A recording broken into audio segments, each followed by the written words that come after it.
everybody. My name is Catherine Wilhoit, and I'm with Oklahoma Career Tech. I'm in the Counseling and Career Development Division, and I work specifically with those that are using OK Career Guide, especially at the high school level and for ICAP purposes. And so that's what I'm going to be focusing on during this training with you guys today.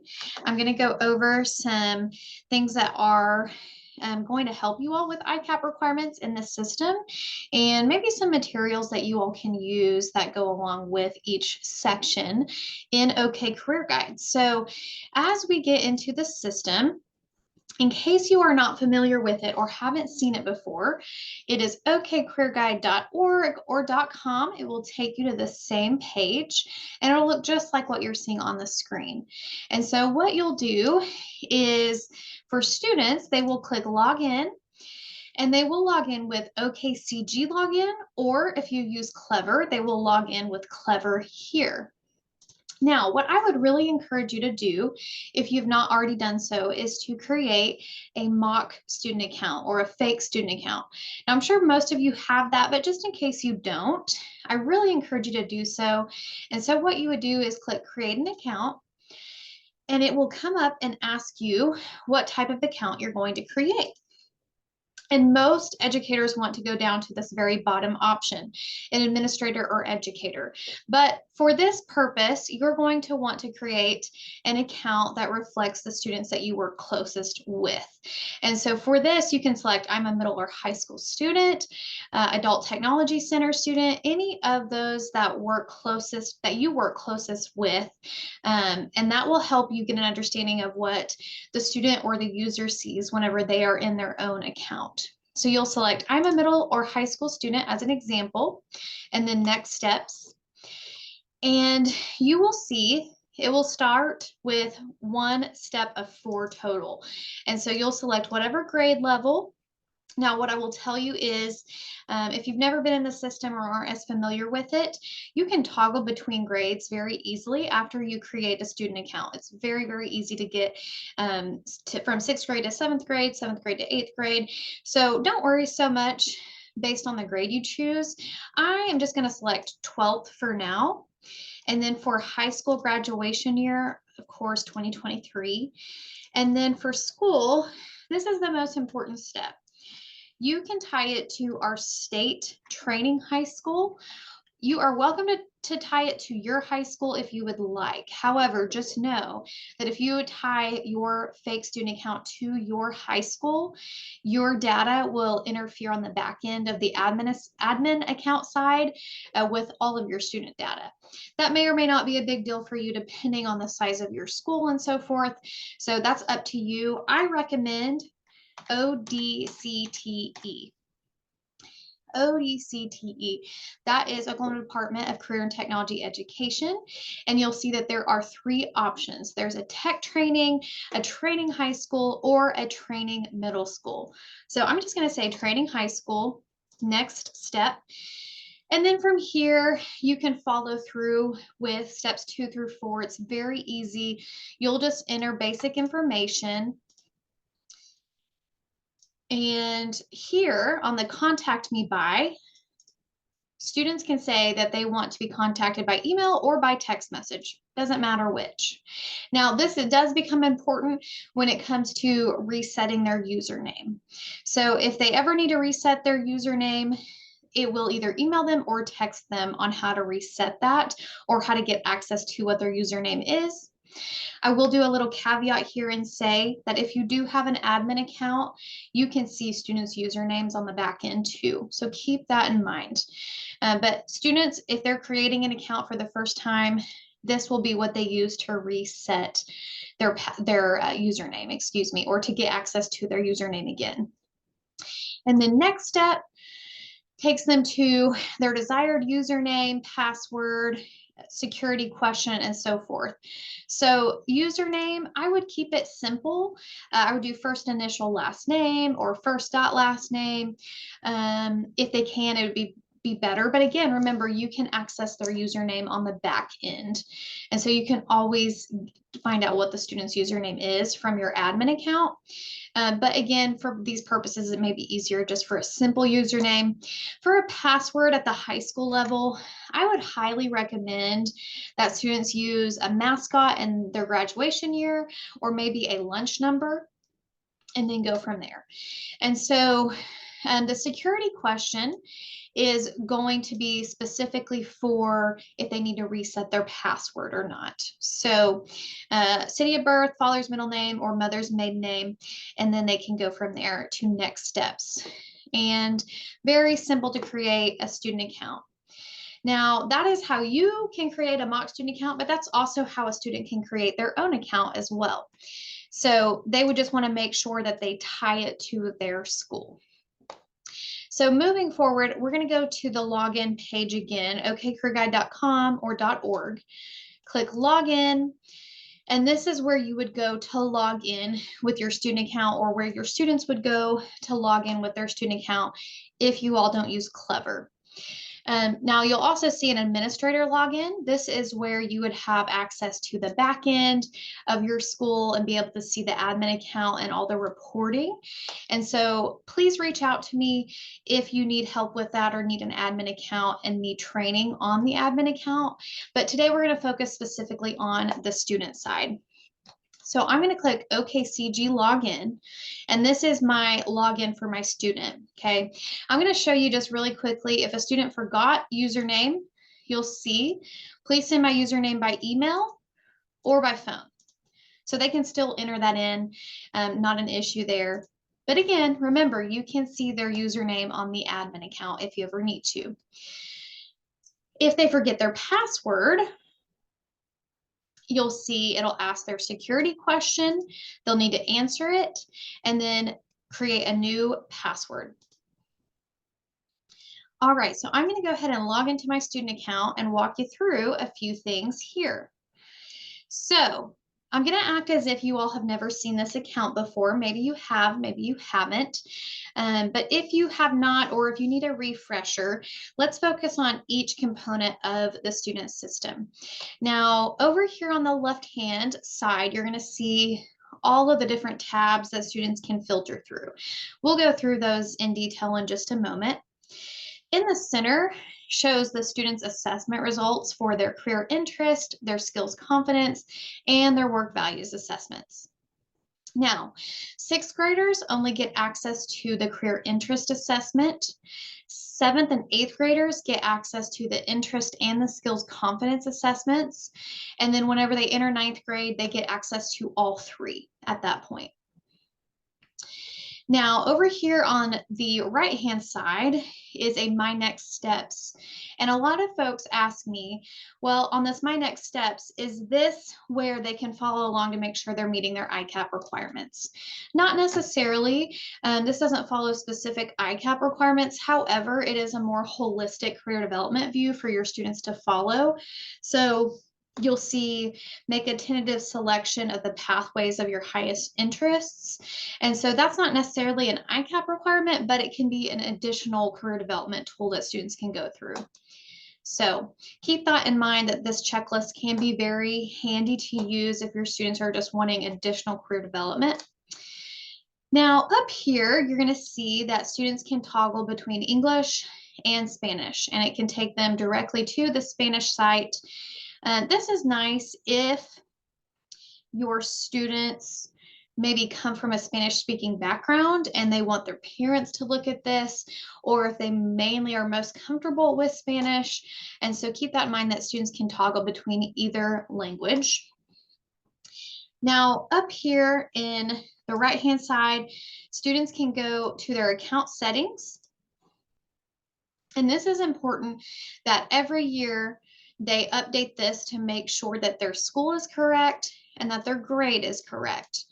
Now, if their school is not correct and their grade is not correct, then the reporting side will not pull the student for you. It will be, the student will be lost in the middle school side. So for example, if they are tied to your middle school still, but they are listed as ninth graders, they will still be tied to that middle school admin account. And so you wouldn't be able to pull their data. So make sure that the student's school is correct and that their grade is correct. In most cases, students just have to update their school as freshmen and then they're done forever and they won't ever need to update that again unless they transfer in. But they will want to update their grade every single year. So for the school information in terms of a student transferring in, let's talk through that a little bit. If a student is transferring in from a school who also used OK Career Guide, the student has the option to log into their account from that school and go into their account settings here, just like we did up here, account settings, and update their school. And they'll go to the little edit button and update their school here and update information. Or you can contact me or their school that they were at prior, and we can get that student's account transferred to the new school they're at. Now, if they used OK College Start or another system for ICAP and you can't get access to that, there are ways to work around that. So please let me know if that becomes an issue for you at any point. I'm happy to walk you through that and help you. So I'm going to go back to the home page. And at the home page, we're going to focus on mostly this left-hand column and then the center 3 assessments. And so whenever you're looking at the assessments, that typically is what students will start with first at the beginning of the year for ICAP. So whenever you're looking at all 3 of these, again, keep in mind, you only have to have one done a year for 9th through 12th graders. So students technically only have to take one for ICAP purposes. I highly encourage that students take all 3 assessments if possible, just because it's nice to see how they grow from 9th grade to 12th grade. All 3 assessments in totality take no more than 20 to 25 minutes for a typical student. Now, let's kind of go through ICAP and what that looks like and what their requirements are. So for ICAP, students have to do 3 things annually, every single year between 9th and 12th grade years. There are 3 big components that they have to do. That is an assessment, a career interest assessment that they have to do. Again, they can do all 3. I highly recommend that they do all 3, but they have the option to just do one. They also need to do an academic goal and a career goal every single year. Now, you may see this written in the law as post-secondary and workforce goals. In our system, students will see it as career and academic goal. And so they need to do a career goal and an academic goal every single year between 9th and 12th grade years. And then they need to do their graduation plan or their ed plan. We call it ed plan in the system over here. We'll talk more about that in just a moment, but they do need to update their classes every single year in the ed plan. So whatever they're taking 9th grade year and then 10th grade year and so forth. And that really helps them understand how courses build upon each other. This is what the state would call intentional sequences of courses. And so students have an understanding of how courses flow throughout their high school years. And so we'll talk through that as well. Now, the 4th big component of ICAP that's only done one time between 9th and 12th grade years is service or work-based learning. Now, the state does have example activities or sample activities of what those can be. And I also have a few documents that I can walk you through to show you how to document the work-based learning or the service learning for your students. But again, they only have to do either work-based learning or service-based learning one time between 9th and 12th grade years. The other 3, the ed plans, the goals, and the assessments have to be done annually. And so talking through that, a lot of schools start with assessments at the beginning of the year, and then they move into goals, sometime between the holiday time. And then whenever school comes back in January, February, they have students do their ed plans, and then they track work-based or service-based learning as they can through the year. And so for this year in particular, it's going to be incredibly important that you make sure all of your seniors are meeting the work or service-based learning, since they need to graduate with these requirements. So keep that in mind. Now, one thing I will tell you is a few weeks ago, a document was sent out from the State Department of Education, and it was an ICAP recovery document. And what I will tell you about this is that there are certain steps students need to take in order to fulfill ICAP if they did not meet the requirements prior to this year. So if you have questions about that, I'm not going to cover that in detail today, but I'd love to answer any questions you may have about ICAP recovery for students who did not do anything for ICAP prior to this year. So please let me know how I can help you with that, or questions I can answer. I did not create the document, but I'm familiar with it, and I'm happy to talk through what I know of the document.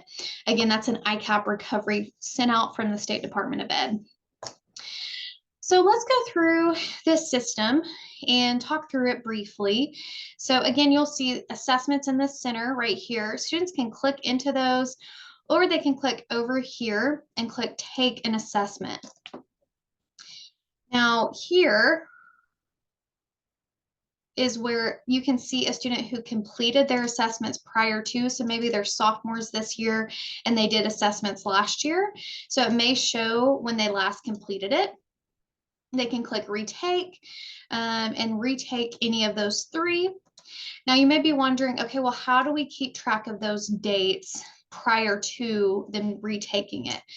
If they go down here to My Assessments, My Assessment Results, you can see, and they can see, any assessments they've taken in the past, okay? All right, so going back to take an assessment, students can retake any of these three. Now I'm just going to click into the work values inventory for a moment and show you what types of questions are typically asked for the student. They're very simple. So this can be done again for freshmen, sophomores, juniors, seniors. This is a great assessment to take even for those that are maybe 14 or 15 years old. So it'll ask, how important is a job where I feel a sense of achievement at the end of the day, which is on a Likert scale, not important at all to crucial. Have good interaction with fellow workers, can try out new ideas, get a raise if I want. And so students can do that. And all three assessments are very basic and simple, just like that. Now, I want to show you what it looks like after a student has taken all three. Now, you'll see that they have specific colors. Those are tied from the national career clusters that are out there. And so you'll see mostly mine are purple, which is human services. And I do have a little bit of like a minty blue. You may see similar results for you. But again, if you've never created a student account or this is your first time getting into it, please take these assessments so that you can see what students are seeing. And you'll also see what your results are. So if students click into any of these three boxes,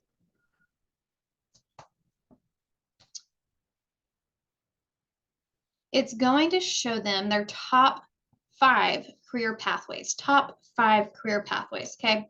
So mine are mostly purple, which is education, training, human services, but I also have a little business in there. What's also nice is students can view by national cluster ranking too. And this will show their top 16 clusters ranked by how they answered their interest assessment questions. So you can see for me, human services, education, training is top. I'm all purple. And then I have a little bit of business that falls in the center. So it depends on the student you're working with. But dependent on where you're located, you may see ag really high, you may see business really high, or even health science really high for your students. There's also manufacturing, architecture. This is really nice for if you're ever going to have a short career coaching meeting with a student or with their parents, or if they're having questions about where can I go to college for this major, or where can I go to a tech center for this.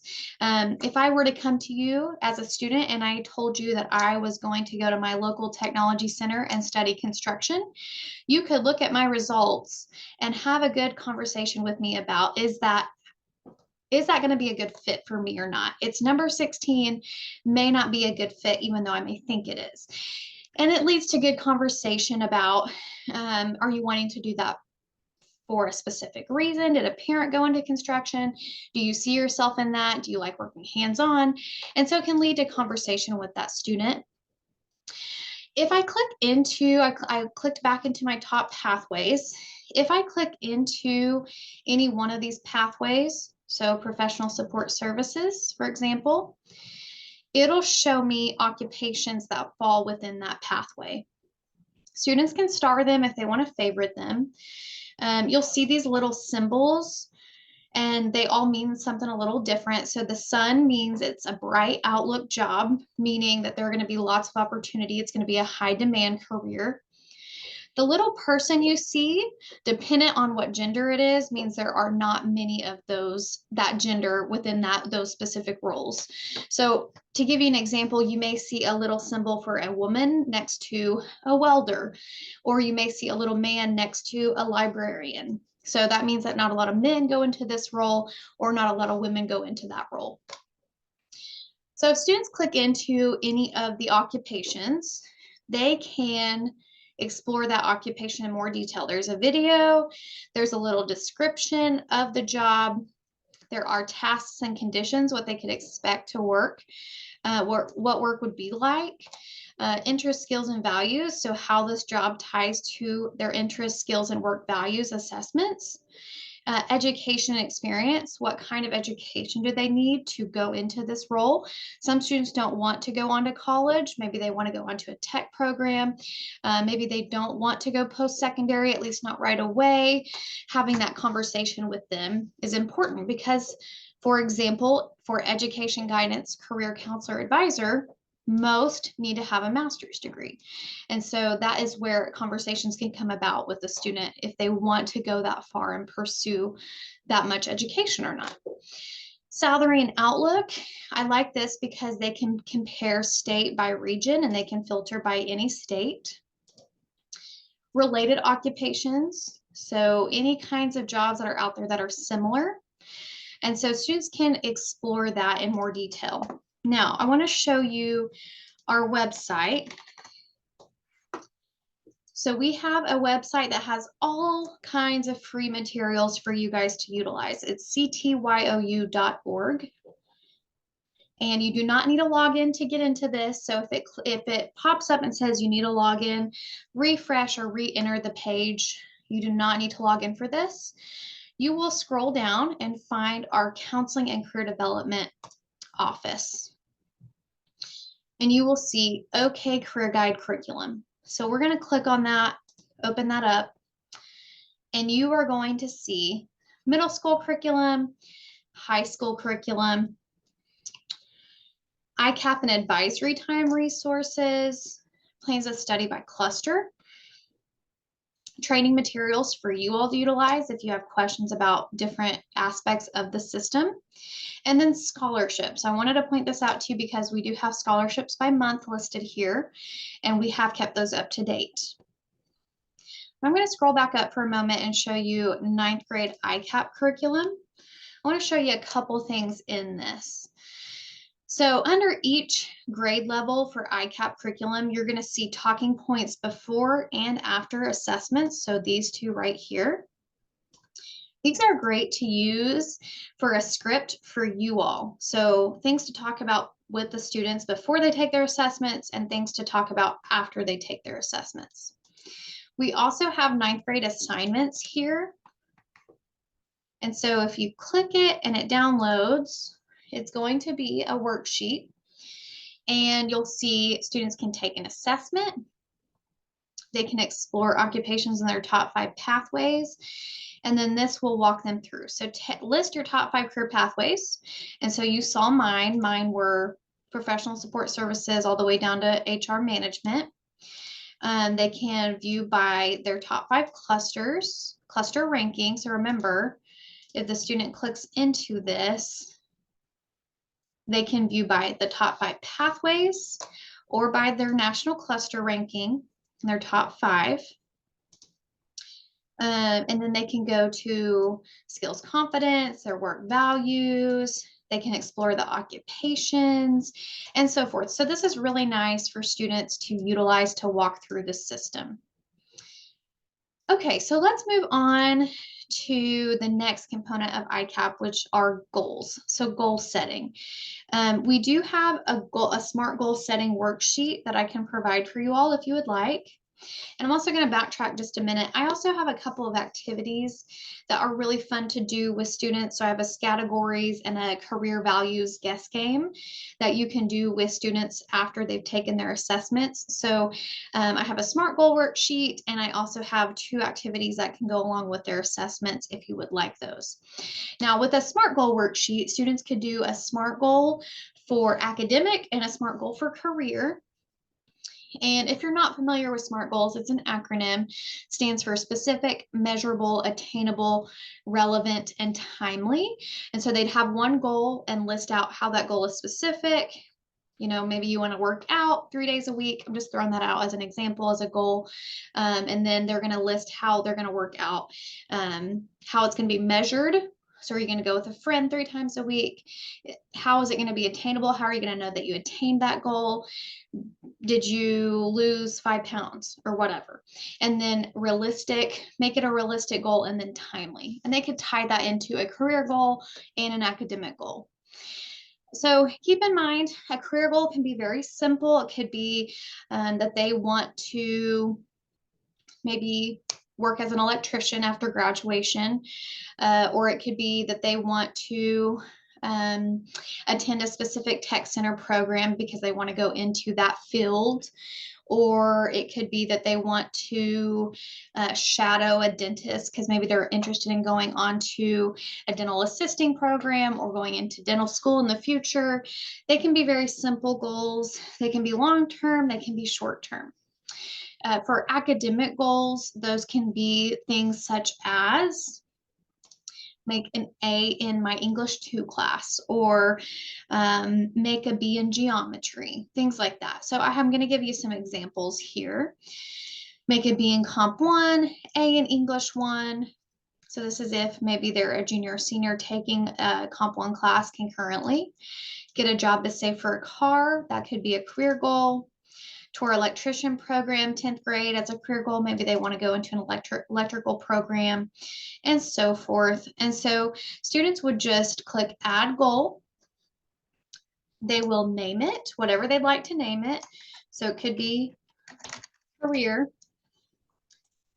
And it really doesn't matter what type. So they could say current goal, high school, or after graduation, whatever is most relevant to whatever they're putting in. And then for category, this is the most important part. They'll want to select either academic or career. There's also personal or other, but not necessary for ICAP purposes. And then they would type whatever that goal is here. Now for the deadline, they can make it long-term, or they can just put in the date of whatever they're entering the goal for. So if they were to enter a goal today, October 4th, they could put that as the deadline, even if it's a long-term goal. So that's how students can do goals. And again, I'm happy to provide the SMART goal worksheet for you. Moving into ed plans now. So I have tons of ed plans because I've been playing around a lot in it. Dependent on what school you're with will depend on how your ed plan is set up, because it's set up from the back end, the admin side. And so if you need help with this, I'd be happy to help you. I want to show you what our state ed plan looks like.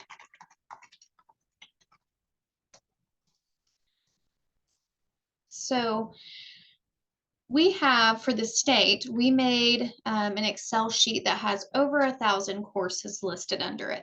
Now, this is again for the state. So it's every high school course, every career tech course, and I think 9 or 10 concurrent courses. And so it's a lot, but we can narrow that down for your school and make it personalized for you all if you would like.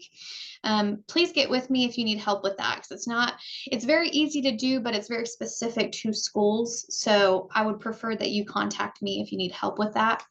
But you'll see for 9th grade, for the state example of courses, they can select English 1 and add this course. They can duplicate. So if a student is in a credit recovery, for example, I'm just going to throw this on here. They can have 2 courses in that same section for a grade or more. They can select another course. So they can have multiple courses in one section for one particular grade level. So for history, they can select US history as an example. I just threw that on there. Same with math. This could be maybe they're in Algebra 1 their freshman year, and so forth. And so again, we can narrow this down to fit your school. I'd be happy to walk you through that. Please let me know, but it's as simple as that. Now, what I will tell you is you'll see that students can make an ed plan in one ed plan for every single grade. Okay, so you'll see 9th, 12th. So they could use this one ed plan every single year and just edit it every year. Or they can make a new ed plan every single year. So they could have this ed plan as their 9th grade year and then make a new one for their 10th grade year and so forth and so on. It just depends on how you all want them to do it. So think through that and what you would prefer. I want to show you 2 more things when it comes to ICAP. So in terms of work-based learning, students will want to go to this ICAP Oklahoma here in the center left column. When they click that, you're going to see green cards here. And students can, for the most part, automatically check or manually check, but the system does automatically check these areas because it knows that the student completed academic and career goals and their assessments and so forth. But for work-based learning, they will go down here and they can select whatever they did for work-based learning. One thing I will tell you is that you can edit these cards to be specific to your school. So your students can see only certain things, or you can list, High Plains has maybe a sophomore showcase as an example, and students are going to go do a sophomore tour, or what have you. So you can make these specific to your students. Attend a career tech program, that could be one, and that can count as their work-based learning. And so they will want to come in and select this. You'll also see ACT or SAT here, and we'll cover those 2 in more detail in just a moment. But they will come here and select whatever work-based learning they did, or service-based learning. You'll see we have service here. Again, they only have to do one or the other one time. Now, one thing I want to show you is they can also print these cards. So if they click that print button, you will be able to see assessments they took this year, any goals that they've done, and it's okay if they're still in progress, ed plans that they've started, and any work-based learning that they've done. So you'll have those dates here, same with ACT or SAT, and they can print this. So they can print it, or they can save it as a PDF. And something I've suggested to schools is if they save it as a PDF, there are multiple options to get it to you. They can email it to you. They could upload it to a Google Doc. They could upload it to Google Classroom or to Canvas. They could print it off and bring it in for a classroom assignment. There are so many options when it comes to getting access to this. Now, there is a way on the admin side to view this, but you can only view it one student by one student. So it's an individual student at a time. It won't show you a mass list of students at once. And so this may be an easier way to bypass that. So one more thing is under my documents. So this is where students will want to go to upload documentation of their work-based learning experience. And so I'm going to show you a couple of examples just momentarily of reflection sheets that students can do. So we have a work sample reflection sheet that students can list a description of that work-based learning experience, work samples, employability skills they took from that. How does this work sample demonstrate employability skills? How will this experience help you in the future? Or students can use our observation and reflection form. And this is great if you have a webinar, guest speaker, virtual field trip, or they're involved in like a CTSO, like TSA or AG, or HOSA, any of those that maybe they're involved in at the student organization level or the CTSO level, and you have speakers come or they're going on field trips, any of those can work. So you'll see speaker information, careers available in that speaker's field, careers potential, observations, and the student can fill those out, either one of those out, and add a new file here to upload it. And that will count as their work-based or service-based learning experience.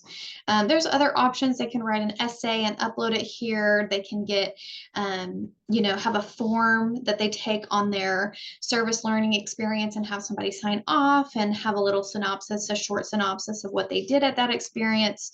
So there are lots of options when it comes to work-based learning.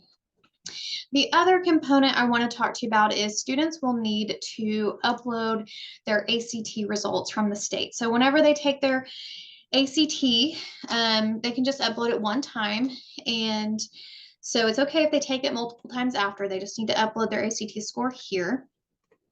And so they can add a file here. And so if they go into their ACT account and download their results or snip their results or whatever, they can add a file here, or they can go to my assessments, my external assessment scores,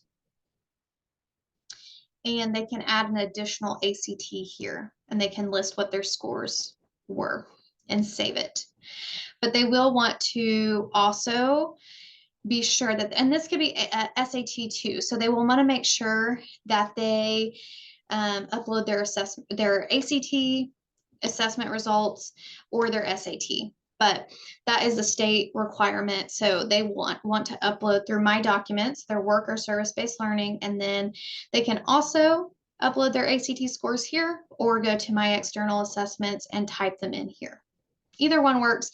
They just need to show proof of that ACT or SAT. So that is an overview of the system. I've taken up a lot of your time, but I do want you to feel free to contact me at any point. I'm going to include my contact info here.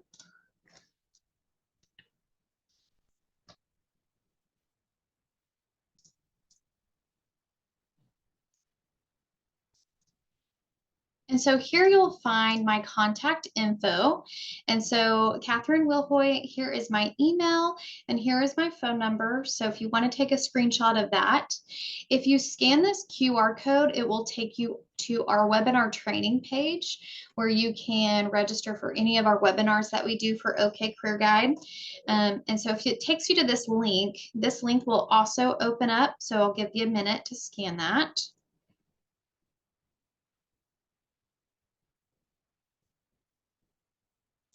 Okay, so that link will open up to this page right here, our OK Career Guide training page. And you will also see my contact info there. And so you can contact me email or phone. Again, if you scan that, that'll take you to that exact page. I'll pull this up one more time so you can see it. Thank you so much for giving me your time and attention today. I wish I could have been there in person, so please let me know if you need anything in the future. I'm happy to do a Zoom call with you, do a webinar with you, or come to you, meet you halfway, whatever works for you. So please let me know any questions that come up. Contact me at any point. I hope you have a wonderful day. Thank you so much.